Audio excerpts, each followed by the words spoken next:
Aš galvoju, kad vadovui labai svarbu turėti tokią aistrą tai, ką tu darai, tikėti tą, ką tu darai. Visur tu gali rasti tų momentų mažų, kur tu gali atrasti, kodėl tu didžiuojasi, kodėl tau tai svarbu.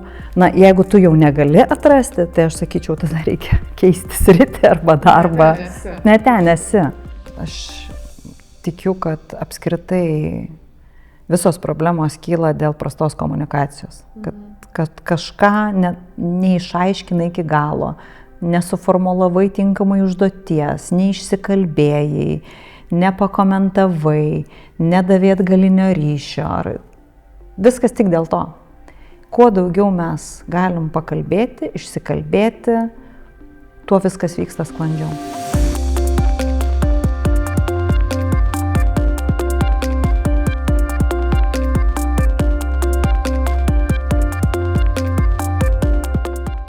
Sveiki, auginančiuose pokalbiuose su CEO. Čia aš kalbinu vadovus ir man čia įdomiausia ne tai, kokias vadybos taktikas ar strategijas jie taiko, o tai, kaip jie jaučiasi, būdami tiesiog žmonėmis vadovo kėdėje, vadovo vaidmenyje. Ir man asmeniškai šitie pokalbiai yra didžiulis įkvėpimas būti pačiai tikresnė ir tam tikrą prasme geresnė vadovė. Ir nebejoju, kad jum, kurie klausot, gaunat įkvėpimą ir gaunate tokių aha momentų, kurie paskatina augti. O šiandien aš kalbinu viešbučio Pacai generalinę direktorę Rūtą Pulkauninkaitę Macikę. Labas, Rūta. Labas. Dėkui labai, kad skirsi laiko ir labai nuostabi yra erdvė, aš tarp kitko, pirmą kartą esu čia, tai man buvo didžiulis yra įspūdis ir tikrai didžiulis grožis. Dėkui, kad priemi pas save į svečius ir skirsi laiko. Tai pradžioj, kad tokį nuimtumėm galbūt jaudulį, nežinau, aš tai kažkiek jaučiu visą laiką, aš turiu paruošus tokius klausimus ne į temą. Nebūtinai apie vadovavimą. Jaudinuosi. Pasidalinkim šitą jaudulį. Tai žodis, kuris geriausiai apibūdina tave. Ką pasakytum? Atsakinga. Kaip tau tai padeda ir iš karto klausiu, kaip trukdo būnant vadovė? Trukdo tai, kad dažnai ta atsakomybė lenda į mano asmeninį gyvenimą ir galbūt vis dar neišmokau pasakyti ne kai kuriems dalykams, mokinuosi ir tai tada aš labai vis dar noriu gerai padaryti viską iki galo ir dėl to tai braunasi ir asmeninį gyvenimą, aišku, ir asmeninį laiką. Tai, o reiktų iš tikrųjų dažnai atsiriboti ir pasakyti šitam taip, šitam ne ir truputėlį susibalansuoti geriau. O padeda tai, kad, turbūt ta atsakomybė veda į discipliną ir kad man rūpi ir aš stengiuosi viską padaryti gerai iki galo. Ja, visą laiką šitos savybės, net ir jeigu galėtumėme vardinti kaip kažkokią prastą savybę, kurią mes turim, visą laiką turi dvi pusės ir gerą, ir blogą, ir matyti, be atsakomybės nebūtum čia, kur esi ir nebūtum tiek nuveikus, padarius. Taip. Okay. Kas padeda pailsėti ir kaip tu rūpinėsi savimi? Geras patinka klausimas. šitas. Tas patinka. Tai aš turiu savo hobius, savo sportus, vandens sportus, kuriais užsiminėjau daug metų.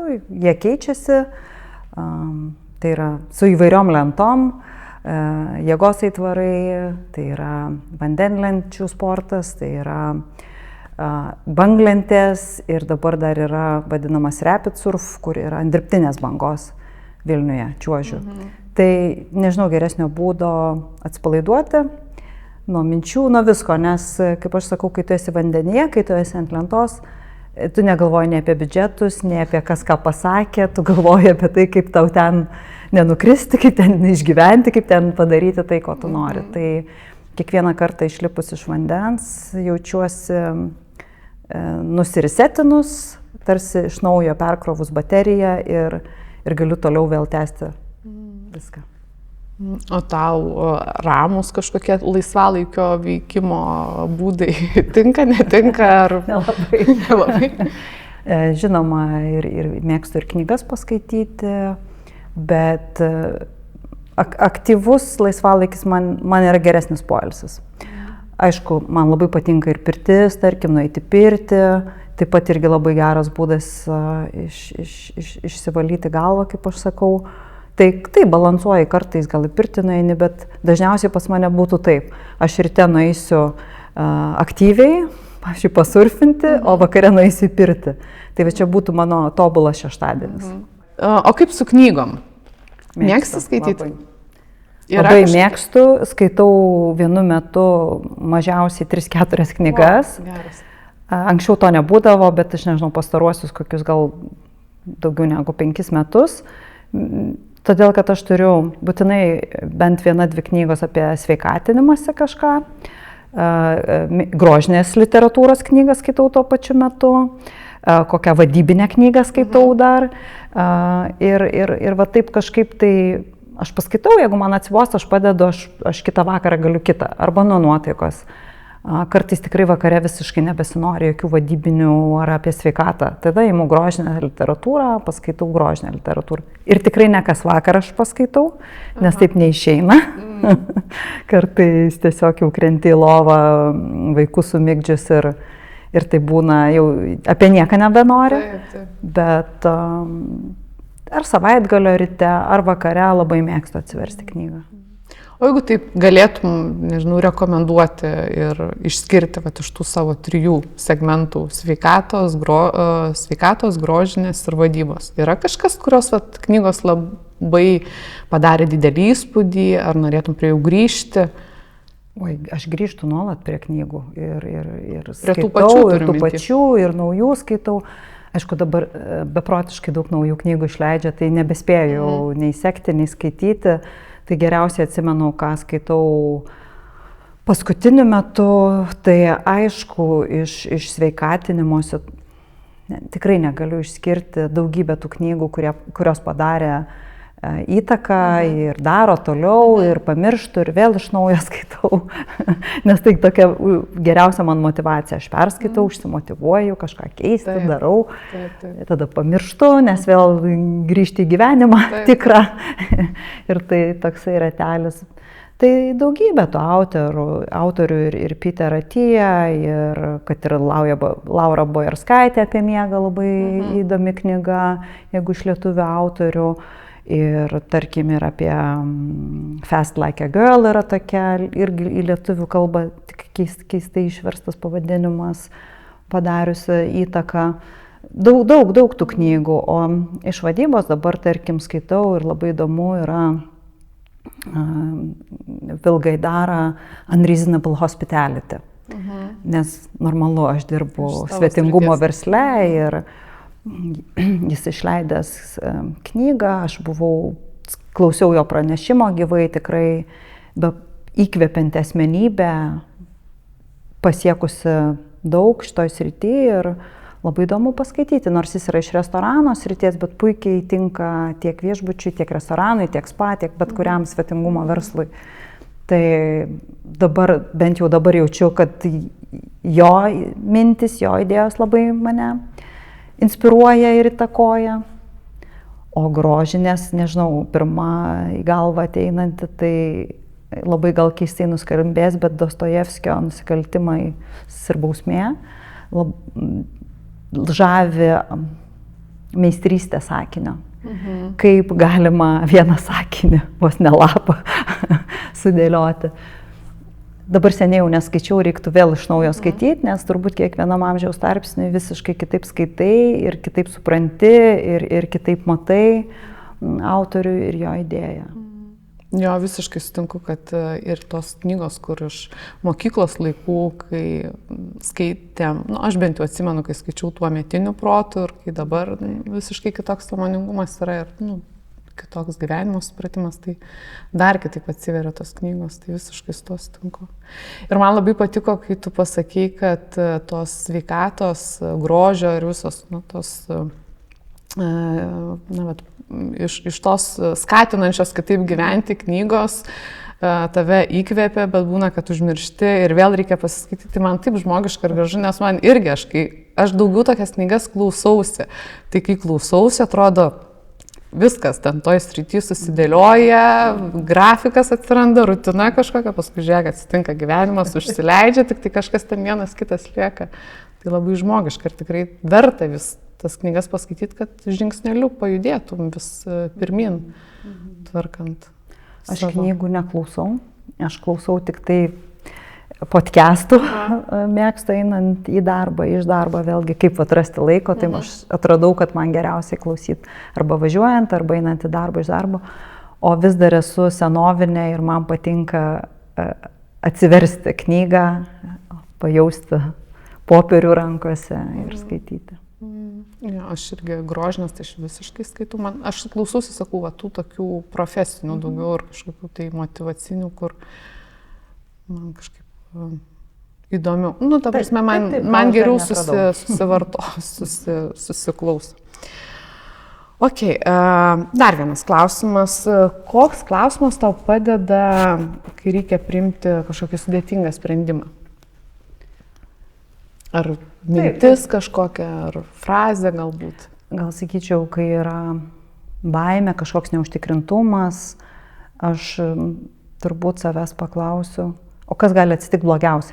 Nu, kas atsitiks blogiausia? Toks susidėlioja, nu gerai, atsitiks tas, kaip ir nieko ten tokio tragiško, ne? Tai tada drąsiau priemi sprendimą, drąsiau rizikuoji, drąsiau darai. Ir tai ne tik tai darbe, ir asmeniam gyvenime, ir ar sporte, ar kažką tai kuriant, darant. Taip dažnai ateina šitas klausimas. Jeigu nedrįstu, o kas atsitiks, ne? Kaip žmonės, ar nedrįsta paklausti klausimo kažkokio, ne, per konferenciją, ar nedrįsta paskambinti kažkam nepažįstamam. Nu, kas atsitiks, sakau. Nu, blogiausiu atveju tau pasakys ne. Taip, taip.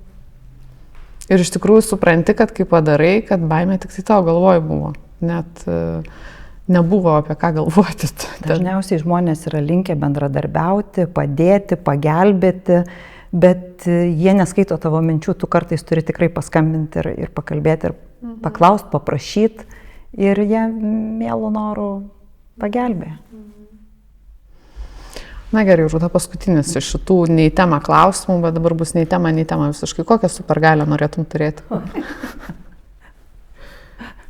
Kažkodėl vaikų ateina, kad skraidyt nori, teleportuotis, kaip ten sako. Taip, ypač šią šaltą žiemą, norėtųsi taip užsimerkti ir per akimirksnį atsigurt, taip, pasurfinti ir vėl grįžti čia į Lietuvą. Būtų gerai. Tai tokia tavo supergalė. Tai būnė tokia.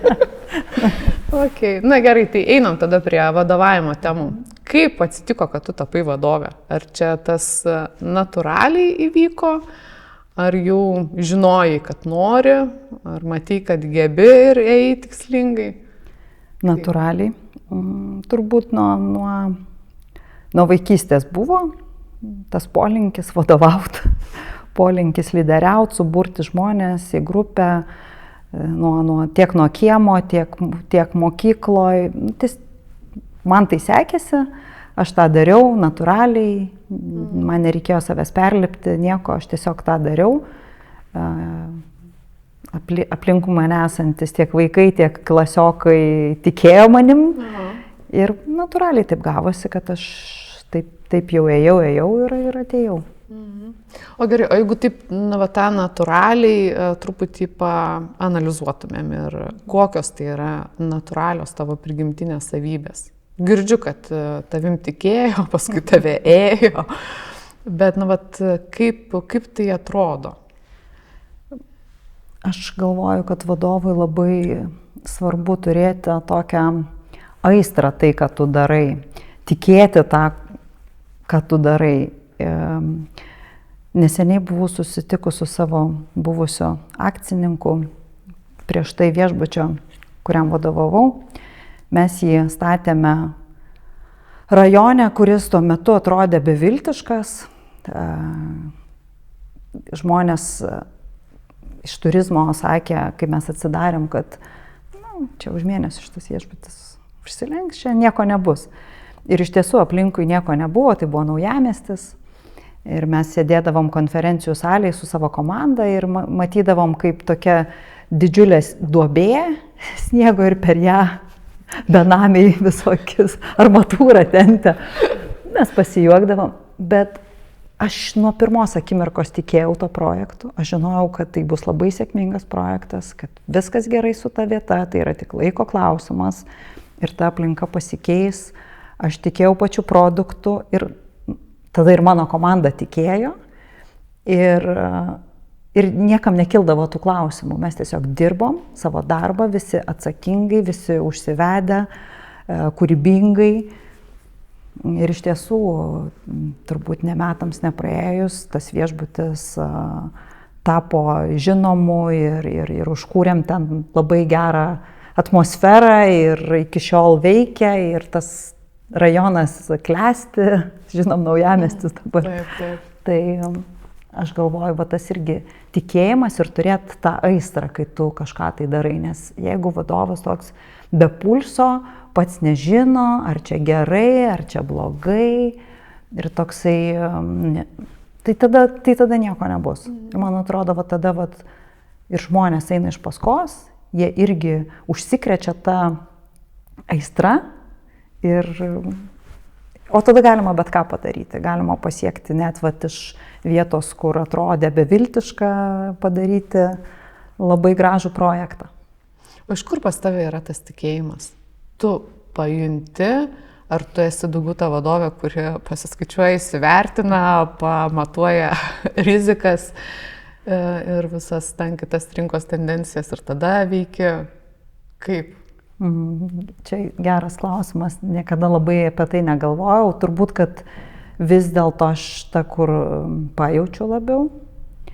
Dažnai aš savo komandoje, aš niekada nedirbu viena, aš visada turiu šalia savęs ir akcininką, ar akcininkus, ar valdybą, ar galų gale savo komandą. Ir tie skaičiai, vizija dažnai būna toks bendras kažkoks tai kūrinys. O jau ta aistra ateina iš manęs, kai aš patikiu to projektu, o dažniausiai aš patikiu jo prieš ateinant dirbti, nes tada aš ir ateinu. Kaip ir šitame viešbutyje. Aš neieškojau darbo, aš neieškojau naujo viešbučio, tiesiog viešbutis ieškojo vadovo ir aš dar taip sakiau, nežinau, ar aš čia noriu. Sako, tu bent ateik, tu ateik. Ir tas, kai aš atėjau, aš apėjau aplinkui ir pas mane buvo tas iš karto. Taip, aš matau save čia, aš iš karto tokia tarsi vizija, matau, kaip aš čia esu, kaip aš čia dirbu, kaip aš čia darau viską. Ir viskas. Ir nuo to momento gal tą pajautė ir savininkas, nes mes susitikom, mes pakalbėjom 2-3 valandas ir jis tą pačią dieną mes paspaudėm rankas, kad sutarėm dirbti kartu. Įspūdinga, bet ar nebūna tau sunkių momentų?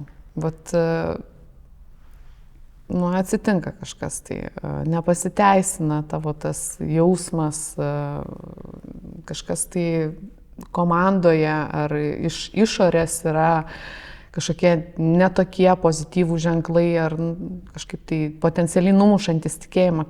Kaip būna tada? Ar tavo toks jų tikėjimas būna, kad nieks nepramuša? Čia būtų pasaka, jeigu taip jau niekada, nerealu, aš sakyčiau. Ir vadovams irgi nutinka, ir būna ir duobių, ir gal netikėjimo, bet tai būna ir tų nuotaikų, ir visko nutinka, ir aišku, ir kažkas einasi gal ne taip, kaip planavai, ar norėjai. Bet svetingumo verslas yra labai toks įdomus. Tarkim, atrodo jau duobė ir tada ateini ryte ir perskaitai kokį nuostabų atsiliepimą svečio. Ir viskas. Ir kartais užtenka tik tiek, tu paskaitai ir vėl tada užsižiebia tą ugnelę. O kartais taip, reikia pailsėti. Tiesiog reikia pailsėti. Galiu pasakyti, praeitų metų pabaigoje mano irgi, kaip aš sakau, jaučiau, kad baterija visiškai yra išsekus, nes buvo labai aktyvi metų pabaiga, daugybė renginių, viešbutis pilnas, daug svečių, kažkokia kaita vyksta, naują projektą paleidinėjom. Ir taip, toksai didelis krūvis smegenim ir jau metų pabaiga aš jau jaučiau, kad jau man jau blogėja ir gal net toks truputėlį irgi buvo ta duobė, bet aš išvažiavau atostogų, aš pailsėjau, aš persikroviau ir aš grįžau vėl su nauja energija. Tai taip, kad reikia turbūt visgi pajausti, kad gal anksčiau reikėjo jau atostogas pasimti, per ilgai uždelsiau, bet tie visi būdai, ar pasportuoti, išsimiegoti, pavalgyti skaniai, paskaityti gerą knygą, kažkur truputėlį nukreipti gal savo energiją ar mintis truputėlį kitur ir tada automatiškai gal ir tie sprendimai ateina, o ką toje situacijoje darbe daryti, nes jeigu tu vien įsitempęs galvoji apie tą problemą kažkokią, apie tą iššūkį, tai kitą kartą neteis tau net ta mintis, o ką dabar daryti, o jeigu jauti, kad esi pavargęs, tai yra vienas būdas pailsėti.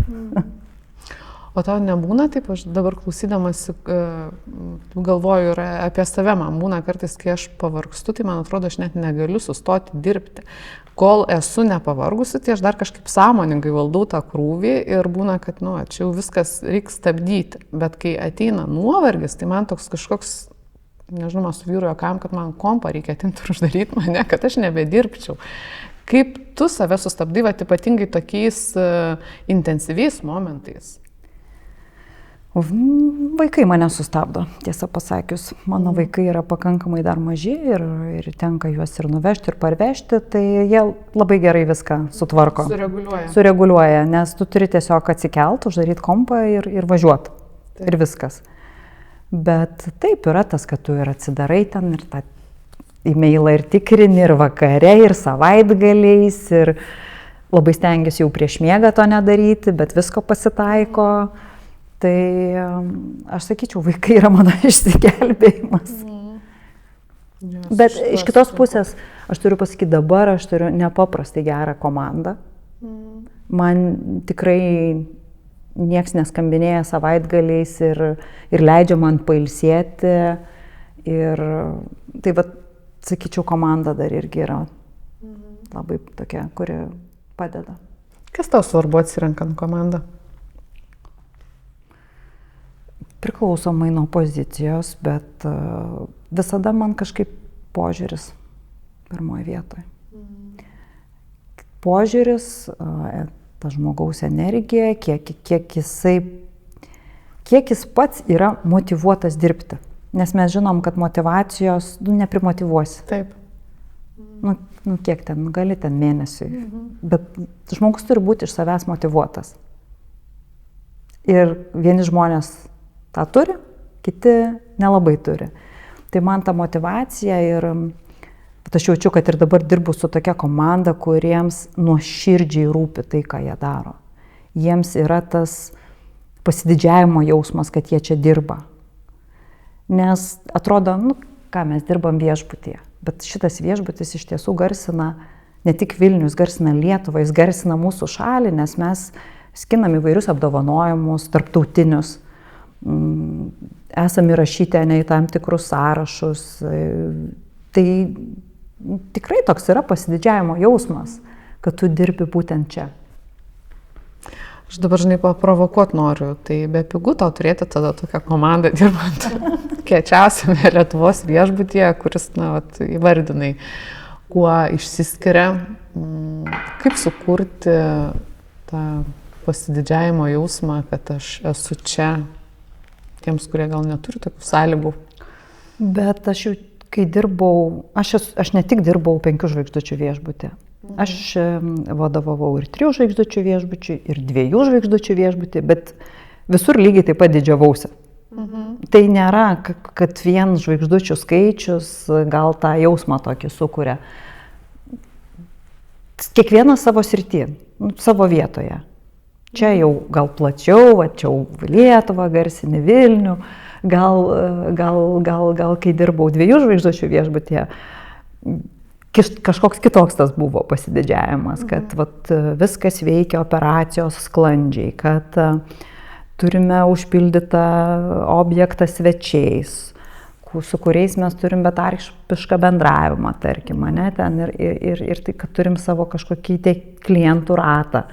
Visur tu gali rasti tų momentų mažų, kur tu gali atrasti, kodėl tu didžiuojasi, kodėl tau tai svarbu. Na, jeigu tu jau negali atrasti, tai aš sakyčiau, tada reikia keisti sritį arba darbą. Ne ten esi, bet sakau, galbūt tas svetingumo turizmo verslas tuo jis ir yra labai toksai dėkingas, nes, na, tu čia visada rasi, kuo didžiuotis.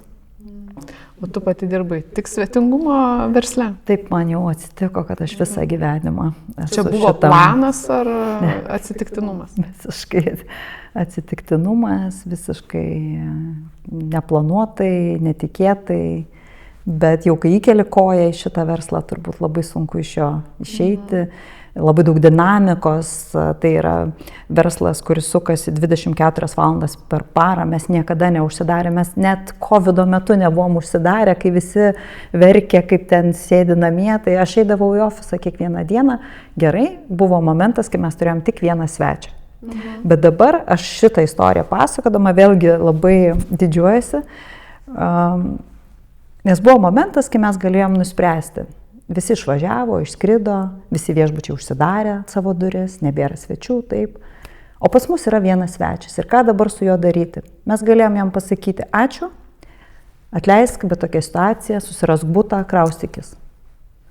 O mes nusprendėm, kad mes dirbsim iki paskutinio, kaip sako, iki paskutinio kraujo lašo, iki paskutinio svečio. Nes mes esam svetingumo verslas ir mes negalim savo svečiui va taip pasakyti. Ir jis liko, ir jis gyveno dabar ar 6 ar 7 mėnesius buvo su mumis, jis tarsi tapo mūsų šeimos nariu, mes jam neždavom kavą į kambarį, šiukšlės, palikom, aišku, minimaliai darbuotojų. Ir va dabar, kai aš pasakau, va čia ir yra aukščiausio lygio svetingumas, kai tu dėl vieno svečio neuždarai viešbučio. Restoraną turėjom uždaryti, nes jau buvo tokie reikalavimai, bet... Ir va tokias sukuri, va tokias istorijas, sukuri pats šitas, kur paskui va, gali pasakoti, didžiuotis, papasakoti kitiem darbuotojams savo. O šitas sprendimas tau natūraliai atėjo, ar vis tiek buvo kažkoks vidinis konfliktas, nežinau, praktiškumo ir va, to svetingumo? Tikrai buvo, žinoma. Buvo, nes visi nežinojom, kas bus. Visi buvom prigąsdinti, išsigandę, ką daryti ir kaip daryti. Taip, aišku, kad buvo kokia nesąmonė dabar dėl vieno svečio, čia ir darbuotojas dirbs, ir šildyti reikia, ne? Matematika visada veikia. Visada, nors aš sakau, kad mane kiti dalykai veža, bet vis dėlto atėjus į darbą, aš visų pirma atsidarau skaičius. Atsidarau savo finansinius raportus ir juos žiūriu. Nes jeigu skaičiai blogina, tai... nebus nei svečių, nei darbuotojų, nieko nebus, tai visada ieškai to balanso, bet tą momentą buvo toks sprendimas ir manau, kad jis buvo teisingas. Jis galėjo būti ir neteisingas, nes mes nežinojom, kaip viskas galėjo pasisukti. Taip. O papasakok, Rūta, daugiau apie tuos tokius sunkius sprendimus, kai reikia pagalvoti, kai neišeina taip tiesiog su lengvumu kažką tai, nežinau, paprasto galbūt ar ne taip stipriai kompleksiško nuspręsti. Kaip tu tada kaip žmogus būni, kas tau būna sunkiausia, kaip palaikai save? Taip, tų sprendimų tikrai tenka priimti ir ne vieną, ir tenka su savim daug pasikalbėti, pagalvoti, su savim pasitarti. Čia tas vadovų vienišumo kitą kartą būna, kad tau reikia su savim pasitarti. Bet matyt, tarkim čia, kad ir atleisti komandos narį savo vadovą, kur jauti, kad netinkamas žmogus. Bet man kažkada irgi vienas mano vadovas buvęs, išeidinėjant iš darbo, davė tokį patarimą, sako, žinojo, kad aš išeinu vadovauti viešbučiui, kitam. Sakė, niekada nepamiršk žmogiškumo, kad ir kokį sprendimą darysi, visada pagalvok apie tai. Ir aš labai gerai kažkaip tą įsidėmėjau. Ir netgi, kai reikia priimti sunkų sprendimą, reikia pakalbėti su žmogum apie, atrodo, labai nemalonų dalyką, visada stengiuosi tai daryti žmogiškai, paaiškinant, kodėl, be pykčio, be agresijos jokios, profesionaliai. Tai kažkaip tai, gal man tas pat ir padeda. Stengiuosi suprast ir palaikyt, kad ir tą žmogų, tą momentą, bet neprarasti to žmogiškumo. Nes vėlgi pasaulis labai mažas. Tu nežinai, kur, kada vėl kas susikirs, galbūt keliai tau su to žmogum. Ir taip, galbūt jis šioje vietoje nėra tinkamas, gal kitą kartą aš net galvoju, tu jam padedi netgi. Padarydamas tą sprendimą, tu tą žmogų išvaduoji nuo sunkios situacijos, nes dažniausiai tu neatsisveikini su žmogum tiesiog. Tik matai, kad jam netinka ta pozicija, jam per sunki ir jam galbūt visai kitoje vietoje sekasi daug geriau daryti dalykus. Tai aš visada galvoju, kad tu gal net padedi jam. Kartais reikia žmogui to spyrio, kad jisai kažkur kitur jam seksis geriau. Jo, šitas man suvokimas kažkada irgi labai išlaisvino tokiuose atleidimo momentuose, kai reikia nutraukti sutartį. Tai tikrai, jeigu yra kažkoks nepastenkinimas tau, natūralu, kad greičiausiai ir kitam kažkas nepatogaus yra, tik tai matyti neišdrįsta priimti sprendimą, neišdrįsta ateit pasakyti. Gerai, bet vis tiek aš dar noriu paklausti, kaip tu jautiesi, ar tikrai tas žmogiškumas, tik tai būk žmogiška tau padeda? Ar nebūna, nežinau, tokio kažkokio, kažkokių kitų emocijų, kur nepatogu, ne? Būna. Kaip tu tada būni?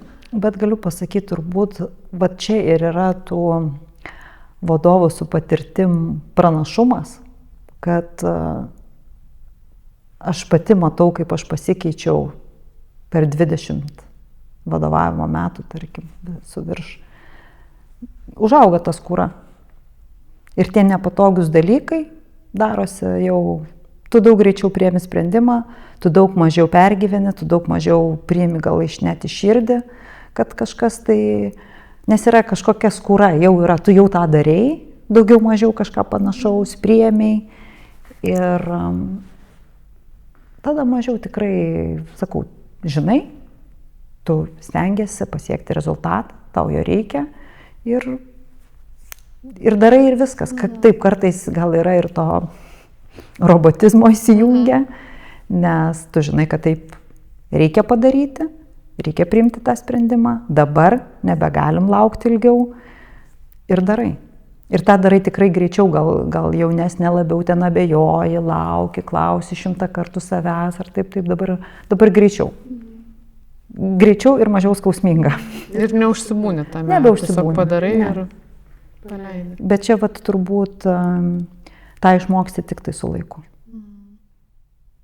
O jeigu kalbėtumėm apie laiką, tavo vadovavimo kėdėjai, kokie buvo, nežinau, kažkokie esminiai momentai, lūžiai tavo karjeroje arba tokie susivokimai, kur tu galbūt, nežinau, pasikeitai? Buvo tokių, yra tokių milestone'ų, kur galėtum įvardinti kaip turbūt svarbius? Šiaip kiekvienas darbo pakeitimas yra jau lūžis, nes tu ateini ir vėl pradedi nuo nulio. Tu ar susirenki komandą, ar gauni komandą jau atėjęs, reiškia, tau ir naują akcininką gauni. Ir su visais tais reikia susiderinti, įeiti kažkokį tai vieną dažnį. Tai kiekvienas toksai pakeitimas, nebuvo jų labai daug per mano karjerą, aš esu tokia lojali, aš jau jeigu ateinu, tai mėgstu ilgai padirbti, padaryti darbą. Ir dažniausiai net ir mano tie pokyčiai buvo jau susiję su kad jau jaučiau, kad jau viskas, jau padariau, ką galėjau ir tikrai galiu perduoti kažkam kitam tą daryti. Ar vat, vaikai gimė, tarkim, irgi buvo toksai lūžis, kaip puikia proga tiesiog pakeisti. Tai taip, kiekvienas tas pakeitimas, kažkokia, na, turbūt visgi dirbdama šiame viešbuty Pacų buvo daugiausiai tų lūžių, gal dėl to, kad buvo iš tiesų labai sunku 7 metai, ta prasme, kad buvo labai daug pokyčių pasaulyje. Jeigu aš atėjau, tai buvo visiškai naujas, nežinomas viešbutis, tik įeidinėjom į rinką, kur reikia, visada įeinant į rinką, reikia beprotiškai daug energijos įdėti, galvoti, kaip didinti žinomumą, kaip reputaciją savo gerinti ir taip labai labai daug dalykų. Ir jau atrodo, jau pradėjom COVIDas. Vėl, kur negirdėta, neregėta, nieks nežino, kaip elgtis, nieks nežino, kas bus, kaip bus. Nu, toksai vadovų didelis krūvis. Ir kaip man kažkas sakė, tai tu važiuok kur nors. Sakau, aš negaliu.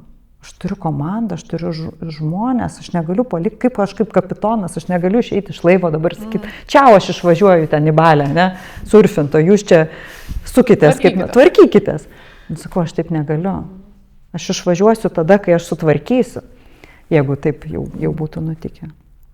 Tai tada jau atrodo išlipom iš to COVIDo, jau čia turizmas atsigavinėja, po truputį grįžta vėl skrydžiai, karas. Vėl tada visi išsigandę didelėm akim žiūri, o kaip čia bus, o kas nutiks, o jeigu taip, o jeigu kitaip. Tai va tada tau kaip vadovui tikrai reikia irgi dar ir už visus pagalvoti, o kas bus ir už darbuotojus, ir už save, ir už svečius galų gale, o kaip tu elgsies, ne, toj ir kitoj situacijai. Tai, bet tas augina. Šitos situacijos augina ir tave kaip vadovą, ir tave kaip žmogų augina. Ateina tokia branda tarsi. Atrodo, nu kas dar gali nustebinti? Turbūt jau nėra. Bet visada vis atsiranda kažkas tai. Tai ir ypatingai mūsų verslas yra labai jautrus visiems šitiems politiniams įvykiams, pasikeitimas. Jeigu Trumpas priėmė sprendimą, tai žiūrėk, mūsų svečiai iš Jungtinių Amerikos valstijų jau nekeliauja, tu iškart galvoji, o kuo juos pakeisti, tada ten dar mes labai jautrus ir jautri, ir svarbiausia, kad mes nesam vieni, tai yra tokia ekosistema. Nes mes negalim būti be skalbyklų, be logistikos įmonių ir taip toliau, be tiekėjų visų maisto produktų. Čia toks tinklas yra tas svetingumas. Tai va tos situacijos labai iš tikrųjų ir augino, ir mokino, ir mokinausi ir aš.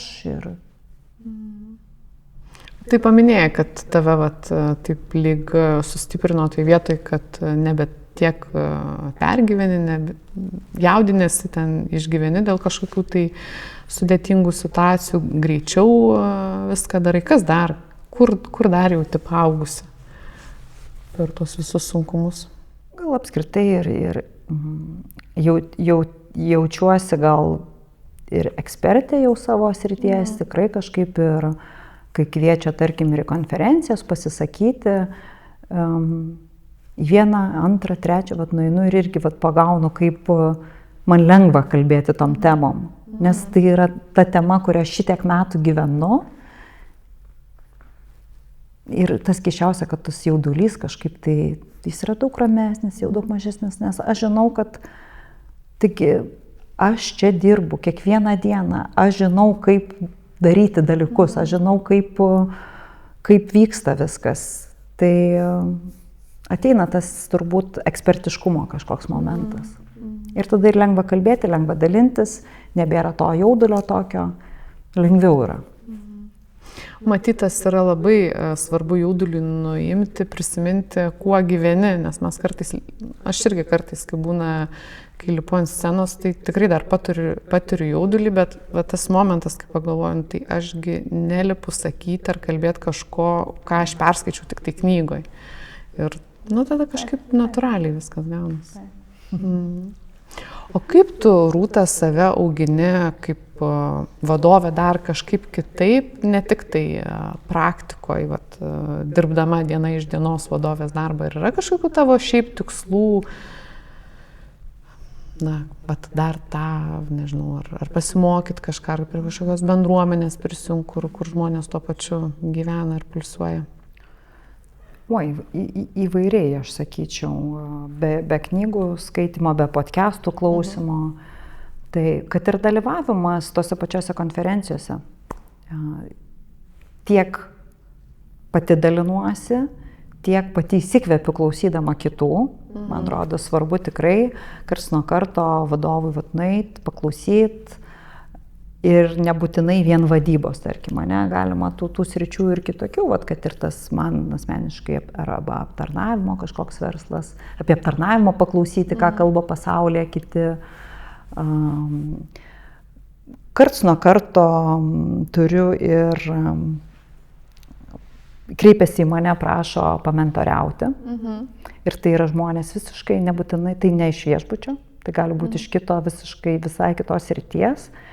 Tai esu turėjus ir tokių, kur pasikalbu, nežinau, kiek padėjau, nepadėjau, tiesiog turiu tokius kartais pokalbius. Tai vėlgi augina, manau, ir mane pačią. Ir gal, aš sakyčiau, man patinka kartais pradėti naujus dalykus visai nesusijusius su darbu. Tarkim, prieš porą metų įsteigėm tokį sveikatos klubą, su kartu bendradarbiaujant su Wow University, kur atrodo, visai man čia kaip ir nesusiję su mano darbu, bet ta tema man įdomi yra tiesiog asmeniškai, aš ją domiuosi ir tokią sukūrėm bendruomenę. Irgi žmonių, kurie domisi. Ir mes kiekvieną mėnesį darome online paskaitas, konsultacijas mitybos, praktinius užsiėmimus. Tai yra visiškai mano savanorystė. Tai yra toks projektas, kurį aš darau po darbo, savaitgaliais ir panašiai. Tai irgi augina. Tie projektai augina. Ką tau duoda? Tokia truputėlį iš kitos pusės ir pamatyti, o kaip tai daroma bendruomenė. Tai neužtenka, kad tu čia aš surasiu paskaitą, kas paskaitys, tu turi ir tinklelį padėlioti ir pagalvoti, kad būtų įdomu. Tada pagalvoti ir apie, gerai, kam įdomu, pardavimus padaryti. Kartą per metus gyvą renginį darom, surinkti. Tai save truputėlį aš tada įdedu ne į vadovės rolę, o kaip tik aš nusileidžiu į tą, kad aš viską pati turiu daryti. Aš ir naujienlaiškius rašiau pati, dabar jau man padeda, jau gerai. Ir naujienlaiškius išmokau rašyti, ir ten pagalvoti apie marketingą, ir kaip mes segmentuojam, kaip mes ieškom, kam įdomu čia būtų. Tai tokių naujų dalykų. Ir gerai, aš pasakysiu, kartais nusileisti, nes dažnai vadovai mes nebemokam daryti paprastų darbų. Mes labai mokam deleguoti. Ne visi moka. Man atrodo, labai deleguoji, pats tada žiūri tik tai tą bendrą vaizdą, strategiją.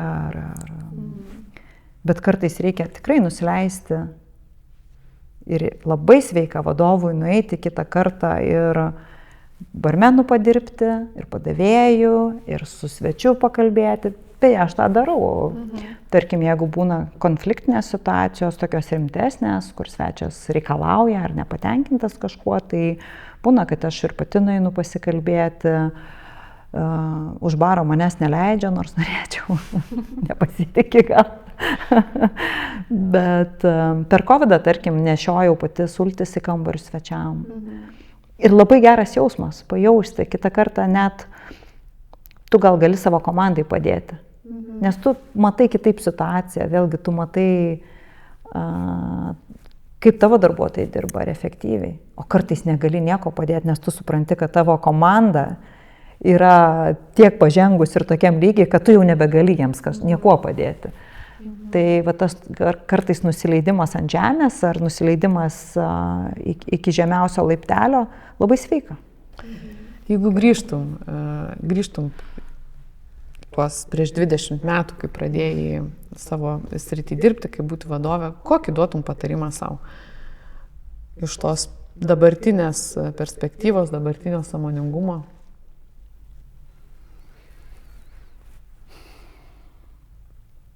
Man atrodo, kad aš taip labai gražiai brendau, lipau tais laiptais, neskubėjau ir na taip, visada tau, kai jaunas, tu esi toks maksimalistas. Atrodo, čia viską galiu pats, nuversiu kalnus. Ir iš tiesų kokius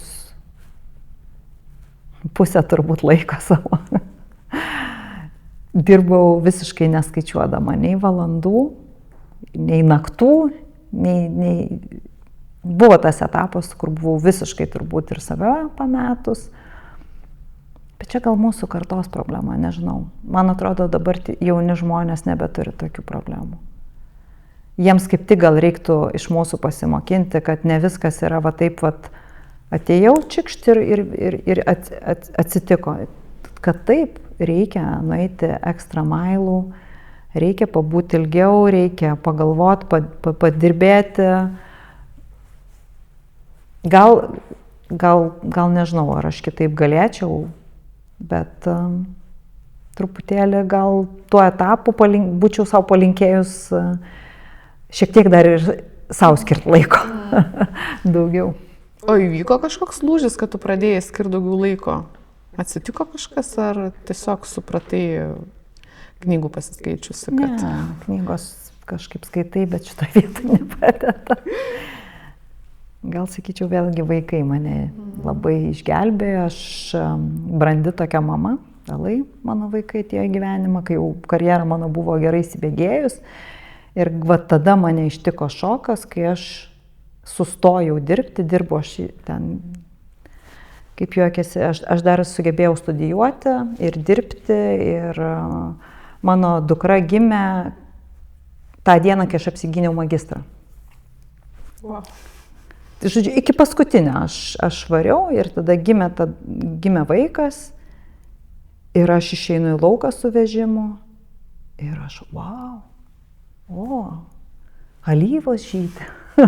Man buvo toks šokas, kad aš visus tuos metus, aš iš tikrųjų truputėlį nemačiau net, kas vyksta aplinkui, nepastebėjau, kaip vilnelė teka, ar kokia varna atsisėda.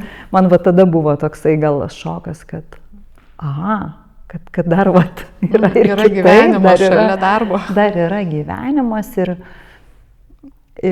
visi labai galvoja, kad aš dabar gims vaikas ir aš taip pat vėl bėgsiu į darbus, grįšiu, tokie mane laikė visi karjeristą tokia užkietėjusi. O man taip patiko su vežimu vaikščiot, gamint valgyt ir taip toliau. Tai gal tada ištiko tas toksai šokas ir lūžis ir kad visgi reikia ir mokėti ir dirbti, ir mokėti pailsėti ir turėti ieškoti to balanso, kuris yra visiškas mitas, neįmanoma jo turėti, mano nuomonė. Vis tiek tai yra tokios svarstyklės. Bet, sakyčiau, tada gal. O, na gerai, tai, žinai, aš ką dar noriu pakalbėti, labai gerai, kad išėjom iš tą vaikų temą kažkaip reabilituoti dirbančias mamas rinkoje, nes aš tikrai dar susiduriu su tokiu stereotipu, kad vaikai yra kažkoks tai trukdis, kad jie tikrai įneša matyti reikalų, kad negali taip kaip tu prieš kažkiek laiko dirbti non-stop, tai matyti taip, bet ką tu manai apie dirbančias mamas ir kokia yra jų vertė? Taip, mamoms yra tikrai sunkiau. Moterims yra sunkiau, mes daugiau nešam buities, atsakomybių, bet man atrodo, kad vaikai labai išmokina kaip tik dirbti efektyviau, mobilizuotis, nes tu žinai, kad tau, tarkim, ten 17:30 būtinai tu turi atsistoti, uždaryti kompiuterį, nes tau reikia vaiką pasimti iš darželio, ar iš mokyklos, ar iš būrelio, nežinau. Ir tu daug geriau planuojasi savo laiką, tai nereiškia, kad tu dirbi prasčiau. Tu tiesiog darai savo darbą, nevaikštai, gal mažiau kavos geri, aš nežinau, trumpiau pietauji ar dar kažkas. Šiaip po vaikų priežiūros pastebėjau, kad kaip tik moteris yra labai užsimotyvavę dirbti, jos nori, ne visos, tikrai ne visos. Jos dega, jos kaip tik nori grįžti į tą protinę veiklą ir aš galiu pasakyti tos, kurios nori, tos, kurios turi motyvaciją, puikiai susitvarko, puikiai gali viską padaryti ir kaip tik jos dar didesnę vertę kuria. Tai aš labai uždirbančias mamas, pati turiu 2 vaikus ir mes viską susitvarkom, viską spėjom. Šiais laikais šiek tiek daug yra ir paprasčiau. Netgi kitą kartą paimi boltą iškvieti vaikui ir net pačiai nereikia kažkur važiuoti, kai jau vaikai didesni, aišku. Tai nematau iš viso, kodėl tas mitas atsirado. Bet čia yra gal labiau netgi, aš nežinau, tiesiog yra motyvuoti darbuotojai ir nemotyvuoti, aš čia sakyčiau. Ar tu turi vaikų, ar neturi, visiškai dažnai nesusiję. Ir aš žiūrėkit, daug vaikų, daug darbuotojų neturi jie jokių vaikų ir tai nesugeba darbų daryti, tarkim, ne? O yra mamos su 3 vaikais ir jos spėja ir tos vaikus aplakstyti, ir darbus pasidaryti, ir pasportuoti, ir valgyti padaryti, ir dar visais kitais reikalais pasirūpinti. Ir tai tikrai nėra lengva. Tikrai o kokia to kaina yra? To kaina tai, kad dažnai moteris pervargę būna. Dažnai būna pervargę ir čia jau susitarimai turbūt yra namie. Tas neįmanoma, be pasidalinimo tų atsakomybių būtų labai sunku. Vis dėlto, kas ką daro, labai svarbu pasidalinti yra. O kaip tu prisižiūri šitoje vietoje? Keliose vietose pokalbėje užčiapiam taip, kad būna kaip ir ten ir užsidirbam ir atrodo dingsta motyvacija, bet kaip tavo kokie ar tipsai, ar patarimai, kaip prisižiūrėti ir kaip balansuoti. Balanso nepasieksim, bet kaip balansuoti, turint tiek atsakomybių, vaikų, hobių. Taip. Visų pirma, miegas. Man asmeniškai šventas. Šventas reikalas miegas. Nesvarbu, nežinau. Kaimynų namas degtų, aš turbūt vis tiek eičiau miegoti. Kiekauju, aišku. Režimas. Aš sakyčiau, režimas. Griežtai pas 10 vakaro yra išjungiamos šviesos ir visi namai turi miegoti. Čia aš esu cerberis. Tikrai cerberis. Galiu rėkt, galiu... Aš paskui pareikiu pati užsijautrinu ir negaliu užmigti, visi miega, o aš ne. Bet jeigu tu laiku atsigulsi, tu be problemų ryte atsikelsi. Tikrai. Ir su vaikais lygiai tas pats. Tik tu pusę valandos truputėlį, atrodo pusę valandos, kiek nedaug, jau ryte dramos, verkimai, nenoriu keltis. Tai ne, jokiais būdais. Jeigu gali dar anksčiau, sakyčiau, pradėti miegoti. Tai miegas šventa man yra, tada judėjimas, aš sakyčiau, labai irgi padeda reguliariai sportuoti, bent 2 kartus per savaitę nueiti svorius pakilnoti. Ir aš turiu savo, kadangi mėgiamą kitą sportą, tai man irgi šventa yra bent 1-2 kartus įlysti į vandenį. Ir prasiplaukti. Tai nes sportas, kame čia nėra tiesiog nice to have. Tai yra iš tikrųjų hormonai mūsų. Pasportavus prisigamina hormonas dopaminas ir jis laikosi ne tai, kad ten valandėlę po sporto. Iš tikrųjų jis išsiskiria, laikosi, aš nežinau, parą, gal net 2. Tai tu esi ramesnis. Pasportuoji ar ryte, ar per pietus kiti sugeba pasportuoti, nuramina tavo visą nervų sistemą. Ir tada netgi sunkiausiose situacijose tu esi ramesnis. Labai įdomu, tikrai pastebėjau, kaip sportas padeda išlaikyti ramybę. Nesinervinti ten, kur nereikia, protas dirba aštriau. Tai vat, man asmeniškai tai sportas dar. Žinoma, kad kokybiškas maistas svarbu. Svarbu pavalgyti užtektinai mikro-makro elementų, kad tu gerai jaustumėsi. Bet čia dažnai ir gyvenimas ištinka, tai tikrai nereikia galvoti, kad aš jau ten tik tai valgau, tik visą laiką subalansuotai ir gyvenime kaip kiti, tu picą, nu taip, nu kartais būna, kad ir tos picos suvalgai, ir ten makaronų kokių, bet stengiasi šalia daržovių, kad būtų. Tai šitie dalykai, visgi svarbu yra tą išlaikyti režimą, aš sakyčiau, svarbiausia. Ir, na aišku, planavimas. Planavimas labai padeda. Prioritetų susidėliojimas. Kaip tu spėjai? Tai dėliojasi prioritetus. Vat, kaip tu spėjai pasportuoti? Tai būna ir nespėju ir aš. Bet na, kartais būna taip. Viskas atsistoju, viską uždarau, išeinu. Nes tai man yra svarbu. Nes aš žinau, kad aš kaip pasportuosiu, aš gerai jausiuosi. O jeigu aš gerai jausiuosi, aš geresnius sprendimus priimsiu. Aš mažiau stresuosiu. Man bus lengviau suvaldyti situaciją. Tai kaip galima išimti tada tą dalyką? Negalima. Reiškia, turi atsistot ir išeiti. Kartais būna labai sunku ir kartais neišeina.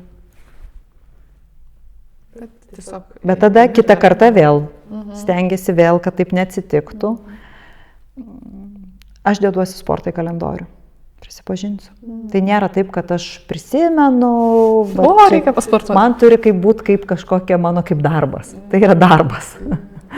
Einu sportuoti. Tai kalendorius, aš daugybę metų naudoju kalendorių. Ten sudėta prioritetiniai dalykai, kaip darbai. Ir tada sekasi, tada laikaisi, tada tau yra priminimas, tu eini, tu darai ir pasidarai. Jo, visiškai palaikau šitą mintį. Ir aš kartais savo sakau, kad, kaip ir tu sakai, būna, kad nepavyksta. Tai aš savo sakau, kad šiandien nepavyko ir to vėl bus nauja diena ir aš to vėl galiu pradėti iš naujo ir daryti viską, kad pavyktų.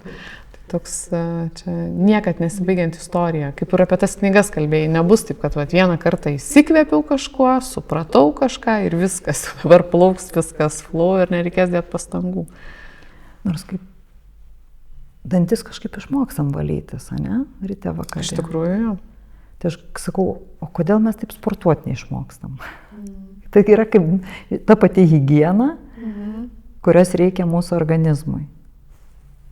Vat man dar tas gal padeda, kad aš taip visada sakau, čia yra higiena, čia ne kažkas tai yra tiesiog privalai tą daryti dėl savo savijautos. Bet matyt, čia priklauso ir nuo to, kokioj mes aplinkoje užaugom, koks buvo auklėjimas. Dabar matyt, tavo vaikams tai tikrai bus savaime suprantama, kad reikia sportuoti, nes jie nuo kūdikystės tą mato ir aš tave Instagram'e sakau, tai ten jūs visi pamišę dėl sporto, toks jausmas. Tai jie matyt bus natūralu kaip dantų valymas, o tie, kurie nemato šitos veiklos. Mums reikia pasistengti, nes aš nemačiau, mes taip neaugom, nieks mūsų nemokino tų dalykų.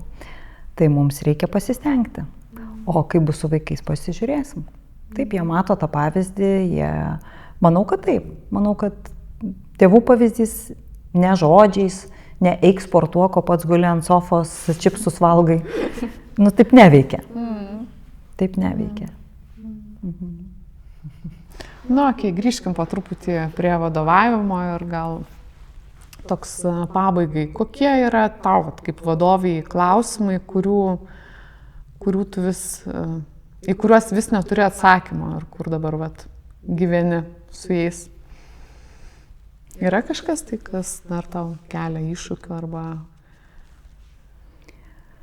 Taip, nuolat man tie klausimai kyla ir pykstu būna ant savęs, nes galvoju, Kadangi turiu nemažą komandą ir dažnai galvoju, kad gal per mažai skiriu laiko tam tikriem vadovam, nors aš laikausi to principo, aš stengiuosi maksimaliai pasitikėti žmogum.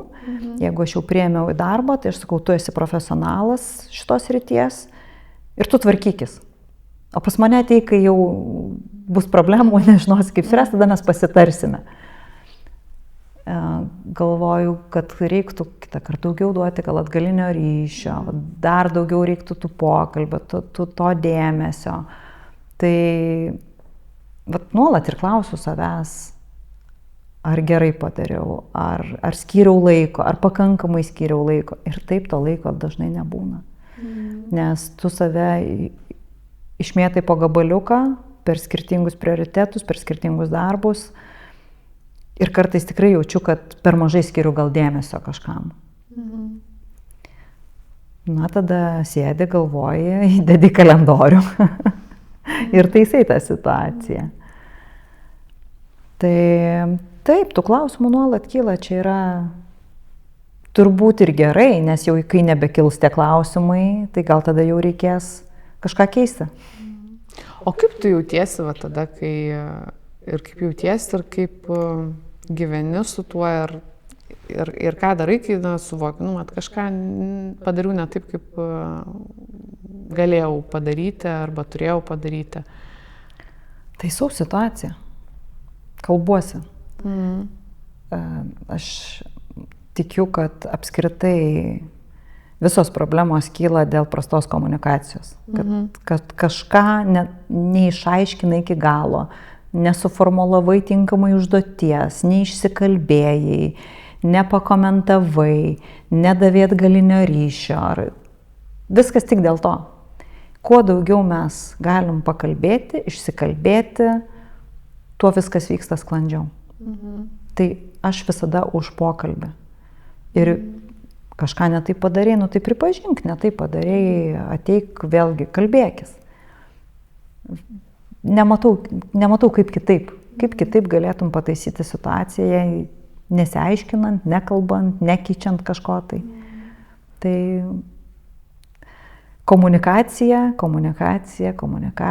Čiagi nuolatinė vėlgi žiūrėkit, ir tarp skyrių, ir šeimoje, kodėl kyla visos problemos, ir su vaikais kyla dėl to, kad kitą kartą nepasikalbam.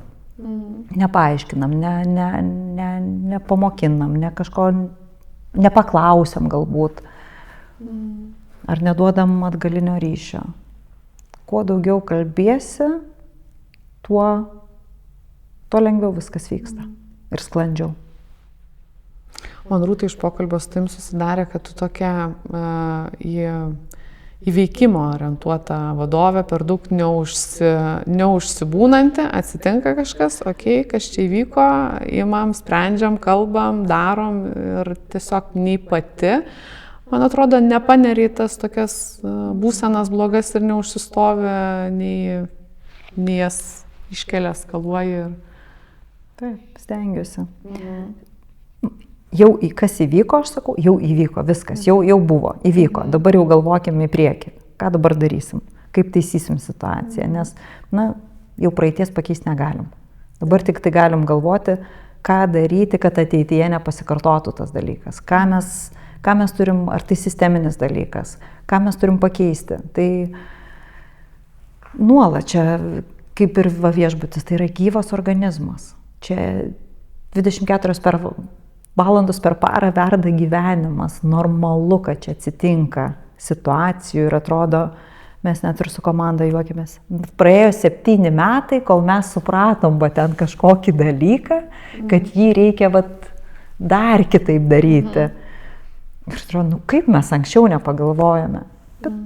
Ir manau, kad dar po 7 metų dar iškils kažkas. Tai natūralu, vyksta gyvenimas, keičiasi tiek svečių įpročiai, tiek tų pačių darbuotojai keičiasi, jie nebe tokie patys, jie pas mus apskritai yra ta įvairovė tokia, kaip aš sakau, nuo moksleivio iki pensininko dirba, tai visokių kategorijų, mes turim profilių žmonių, kas yra tik įdomiau dirbti.